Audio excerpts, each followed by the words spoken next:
when I heard that one of my heroes, Mr. Dedo Weigert, was going to be in town, I knew there was nobody better that I could give our annual Service and Innovation Award to.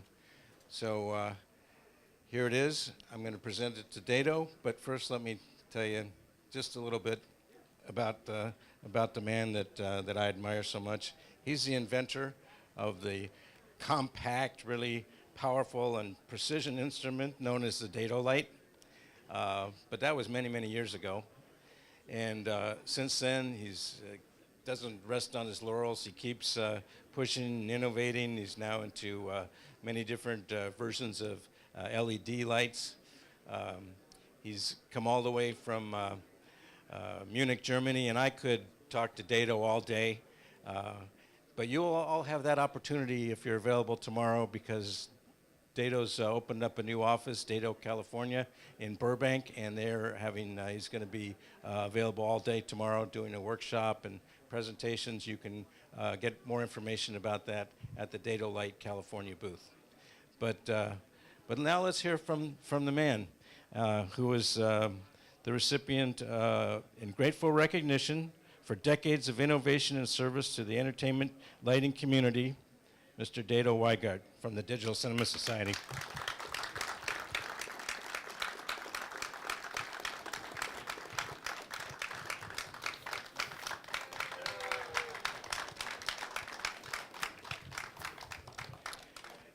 But Dedo is not just an inventor, lighting manufacturer. He's also a cinematographer, and I really love that when cinematographers find solutions to come up with problems they face, and it helps us all. So, Dedo, tell us a little bit about your career as a cinematographer. I know you traveled the world shooting 35mm documentaries. At heart and at soul, I'm a person with a camera.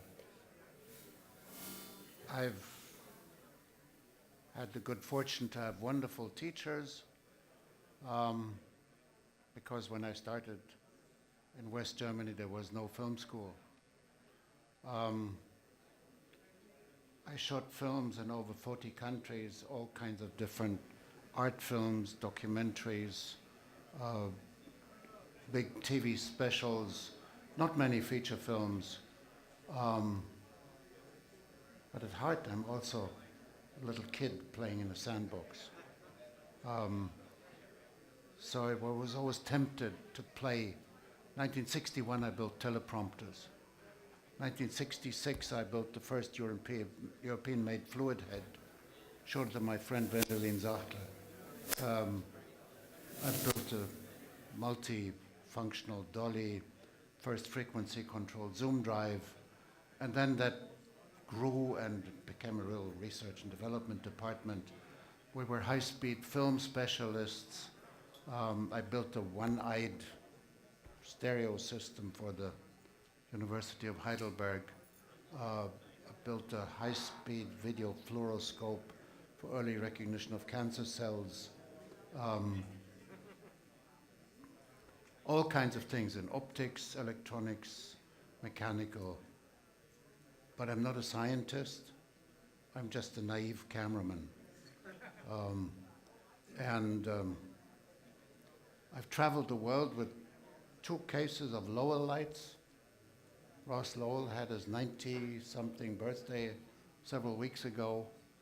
And then I said, rather doing all this contract work on development, why don't I build a light that I would like, that was missing in the Lowell light, something that had a far reach and precision and small size. And I could fill a whole museum with all the lights that didn't work. Yeah. And meanwhile, I have about 30 international patents. I'll never make another one. It's stupid. It costs 100,000 euro per patent internationally. And if anybody violates the patent, I never have the cash. I'm a poor refugee. So I have many stupid ideas. And I'm still a young, naive kid. originally I built these things because I wanted them as my toys. And then today, it's you. What you need, what you discover, your complaints, your criticism, your bitching about what doesn't work, that helps me to change things, and that's really of interest for me. The one thing I'll never learn is how to be a good businessman. I don't know any price of my products, and when I build something, I never say, what is the return on invest? I don't even know how to spell that. But it's, any of you who's got ideas, wouldn't it be possible to, then I'm the little kid and come to my sandbox and we play. That's like making films. If after 18 hours somebody would come and say, let's have lunch, I would say, look, the light is so nice, I'll come later. Yeah? And people paid a lot of money that I was allowed to do what I love to do best. And then they said, if you agree to shoot 6 episodes of this new series, we'll give you another 6 that you can produce. And that's wonderful, especially learning from the people, not always from the wise guys and the powerful and money people, but often from the people in the street, the fisherman, the diver, whatever, all over the world. And that made my life very rich, and that's my only relief. I just turned 80, but... And he's still traveling around the country, around the world. But now I'm reducing it and I only work 7 days a week. And it's people like you that I feel a common passion that keep me alive. Yeah? And inside some of the dinosaurs, and some of us sitting here are already over 30, that makes it exciting for me. And then, of course, I rely on people who have a little bit more brains and business sense to try and keep it alive, because it's 100 people now. And they have families, and they deserve to get their salaries. And so I can't go away and go 6 feet under before I haven't left them some little bit of future. So I'm always trying to imagine things that are beyond the horizon, things that have not been. I never copied anything. Maybe I was too stupid to do so. I had good friends who always said, what do you want with all those pieces of glass? Throw them away, put a real Fresnel lens in there and you'll have a real light. Why don't you paint it blue and silver and it will sell? I didn't know how to do that. So we've developed a lot of toys, and some of them are not for everybody. And not most of the young new producers don't need light anymore. They buy their camera at the duty-free shop at the airport, and they walk out, they call themselves DOP, and they know there's the button on the camera that says you don't need lights. But if you still want to tell stories, then some of these cameras only have one eye, and they make two-dimensional images. So sometimes light can help, but it's just a tool. Yeah, light means nothing. But without light, there's nothing. Well, thank you for sharing your tools with us. Your toys, I mean. Thanks for sharing your toys. And so that we have enough time, I'd like to take advantage of having you here and ask you to do a little bit of a lighting demo. Would you do that? There's no lighting demo that can be done in 10 minutes, but I'll just give you a few keywords of what we've been up to. And if you want to get into it, tomorrow we can go at length into it, and I'll plan to be here more often if Lufthansa and God permits. All right, well, let me get out of the way. Did you want a model up here? Yeah.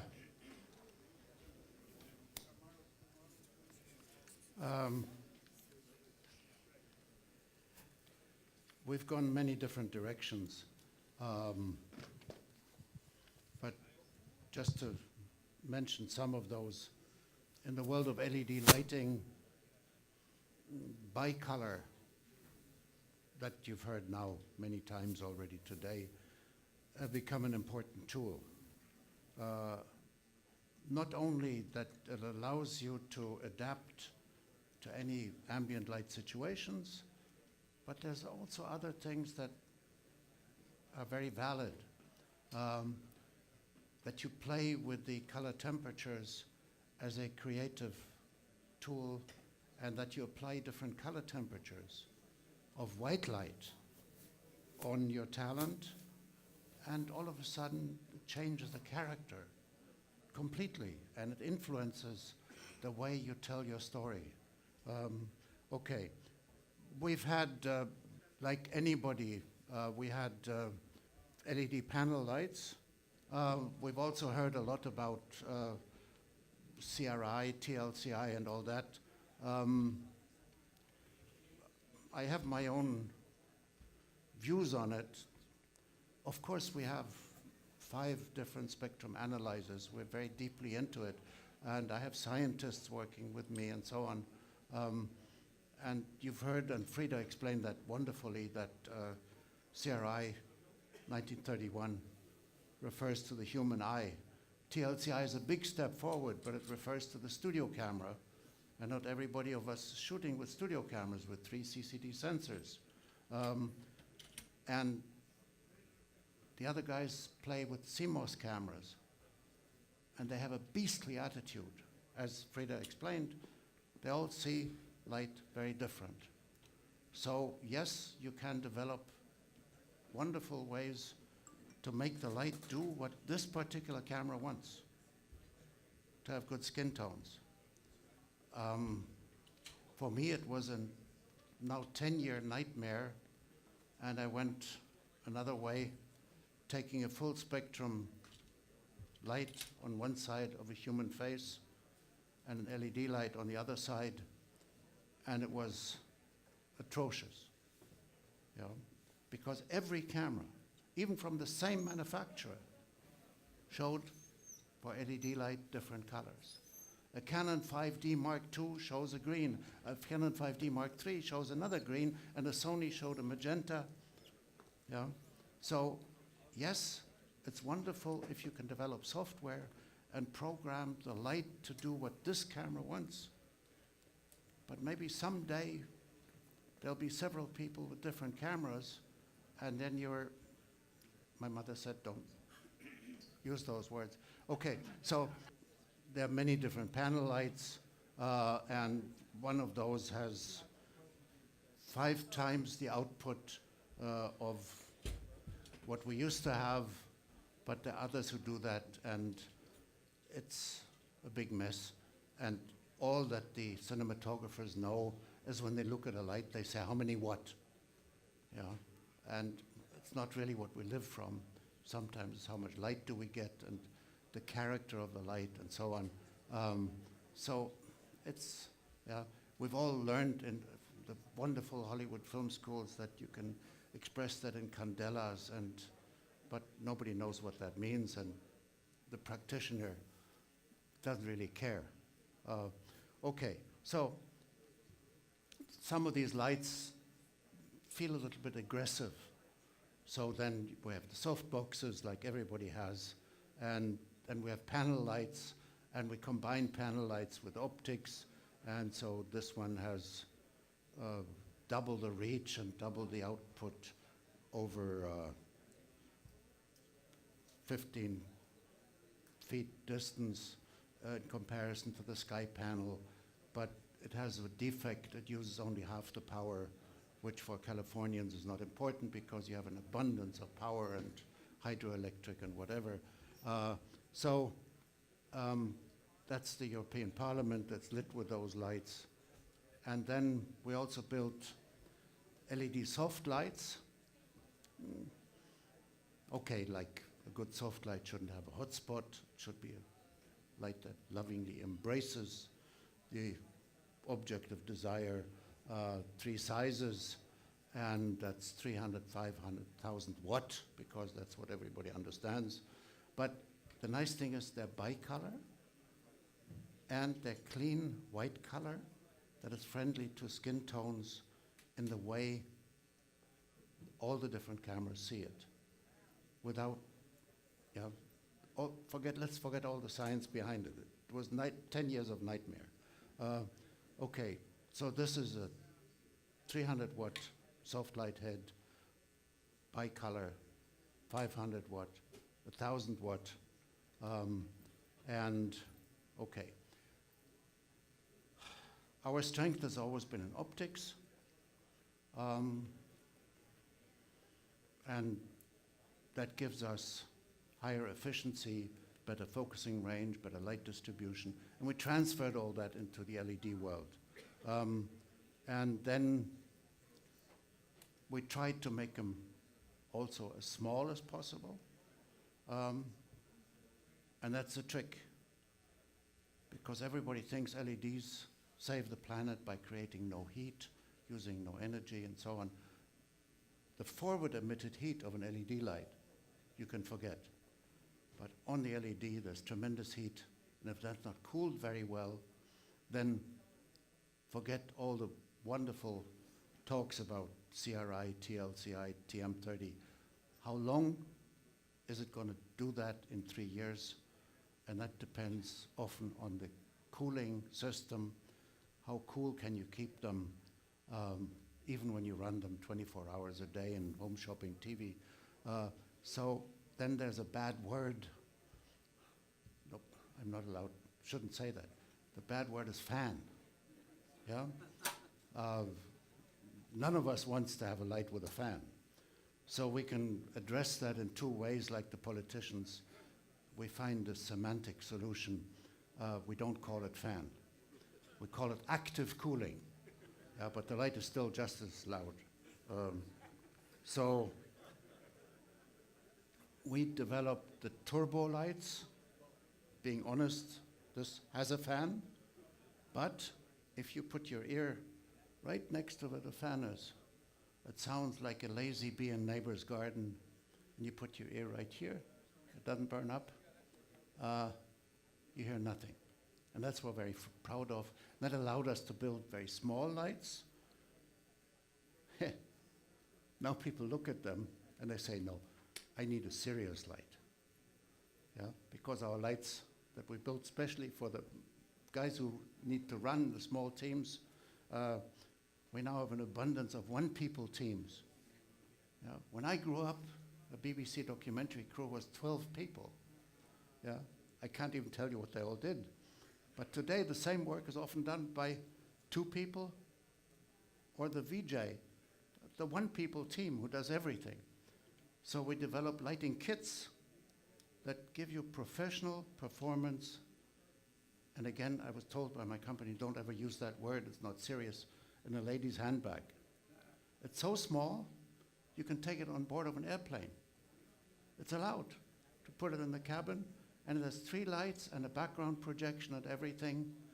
And serious people, like most of you, will look at it and say, no, I'm a professional. I need a real light.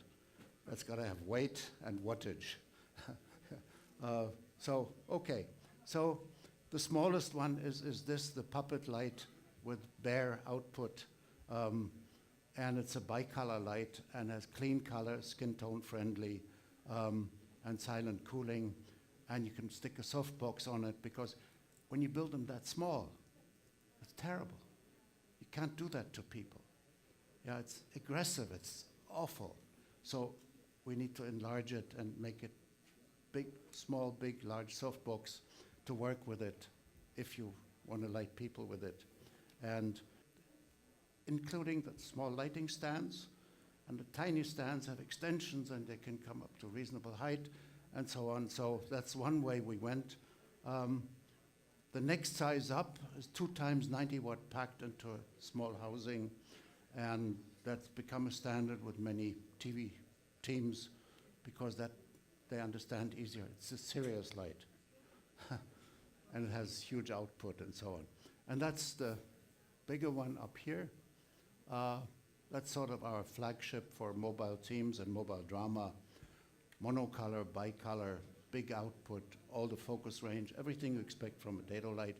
And the advantage of having spent so much effort in developing optics is we can add extra optics. We have a non-spherical wide-angle attachment. Some of the refugee-style camera people remember that. Yeah, when they go to a confined area, they complain that the production was too cheap to buy them the wide-angle zoom. But then they pull out a wide-angle attachment. Yeah. Steve Manius from around the corner here used to build those. And you have a wide-angle zoom.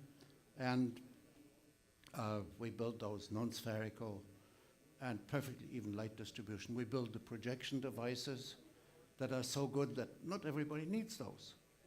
And we design the lenses. And that lens here rivals the lenses on the most expensive cameras. And those lenses cost $20,000 a piece. Nobody in his right mind would stick a lens with $20,000 in front of a light head. So I went to my optical designer, Chen, and I said, I want that quality, the resolution, high transmission, T15, but not for that measly little film format. I want it for this format, bigger than Hasselblad, that had never been done. And he said, that's interesting. But then I said, but it can't cost anything. So you're not allowed to use many non-spherical elements and not the expensive glass types. And then any serious lighting designer just has one answer, he jumps out of the window. But we did it anyhow. The whole series, they're so good, rarely ever does anybody need that quality. But we could take this lens and build a tilt shift lens for the Alexa or the Red because of the large format. Okay, so we play with things. This is a big studio light, 300 watt. And now we have added another realm of optics. We added the parallel beam intensifiers. And that's difficult to understand. Like there's a 400 watt HMI light, and in spot it outperforms many other such lights. And the spot is 4 degrees. Then we add the parallel beam intensifier to it, and again we have 4 degrees. So what? Yeah, but we have double the light. And now we added some others, and like on this one here, we go 6 times higher in intensity over the spot. And that allows us to have tremendous reach, but there's a fairy tale part to it. When you go parallel light, or near parallel, it's not truly, it's not coherent like a laser, but it's like 2 degrees for the big mother that we have there. It's 4 degrees for others. The light doesn't come from here. It doesn't come from the fixture. Wait a minute. Yeah? It comes from way behind. When you elongate the outer rays of the light, where they meet, that's where the light comes from, a virtual light source. So that allows you, in Hollywood, who cares? You've got big studios. But we poor refugees, we shoot in classrooms, police stations, small places, and you can use these lights and you can simulate that the light comes from very far away, like natural light. Yeah? Or you have a window, and every experienced DOP knows how to do this. You put a butterfly there in a 6K, and there's your daylight coming in through the window. Yeah? Daylight has a different character. And this way, we can then go onto the reflectors, and like we have done here, we can put 3, 4, 5 reflectors in a row. And as long as the reflector works a little bit like a mirror, we can't use mirrors, they then don't work. But like a mirror, we redirect the light, and we can create 1, 2, 3, 4, 5 layers of redirected light that comes from way beyond the horizon. And then we can create the illusion of space.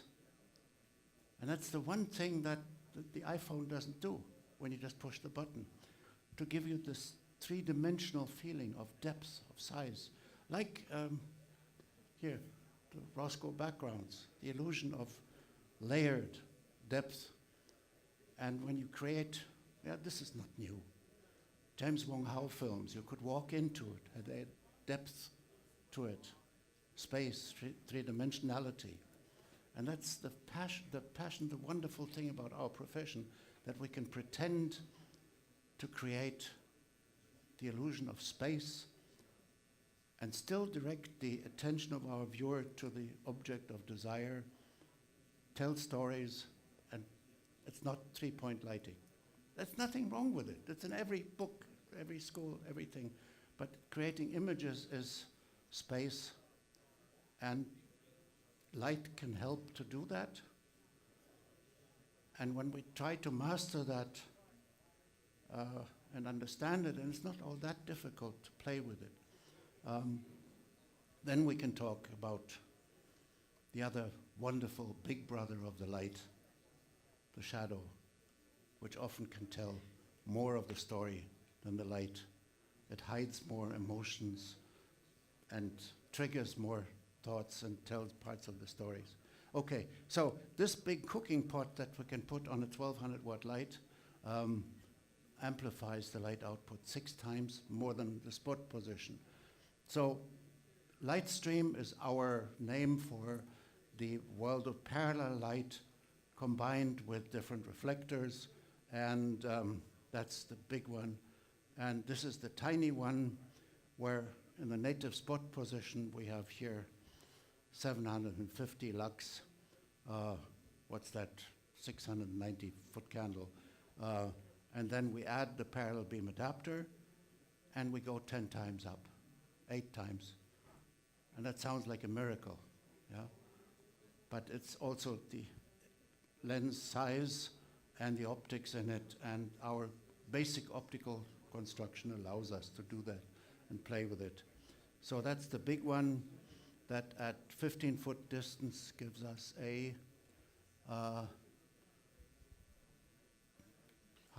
10,000 foot candle. And that's not too bad.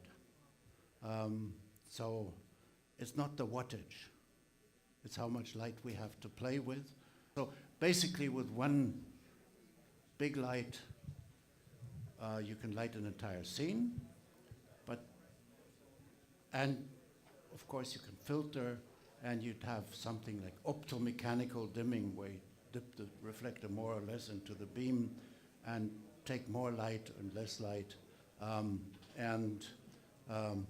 The trick is then to add bicolor light and bring slight hues of color temperature into it, which completely changes the character of what a person looks like and how you react to it. Dedo, let's tell them what we're looking at here in this setup.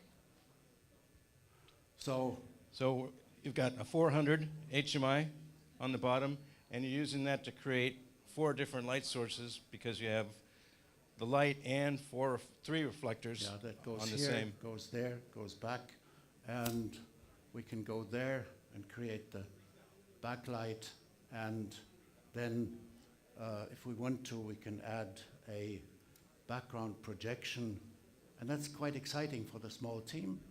Of course, you all do computer and virtual and green screen and so on, but you can take a still on your iPhone, go to an office printer, print it on a gel, cut out the gel, throw it in there. That's what we're doing here, and you have a background projection. And at the moment, there's too much other light around it, so maybe we can balance that a bit. If you dim down this light here, That's down all the way. then we maybe, this is one of those gels, and you can create backgrounds and you throw them a little bit out of focus and you have the illusion of space. And then bicolor, you can match the color temperature or you can contrast the color temperature. Sometimes it also gives another illusion of space perception. So that's the game that we're playing with parallel beam light and all the different parallel beam intensifiers that work like little miracles, not only doubling the light output over the spot, but now going 6, 7, 8, 9 times higher and making it interesting tools. And thank you.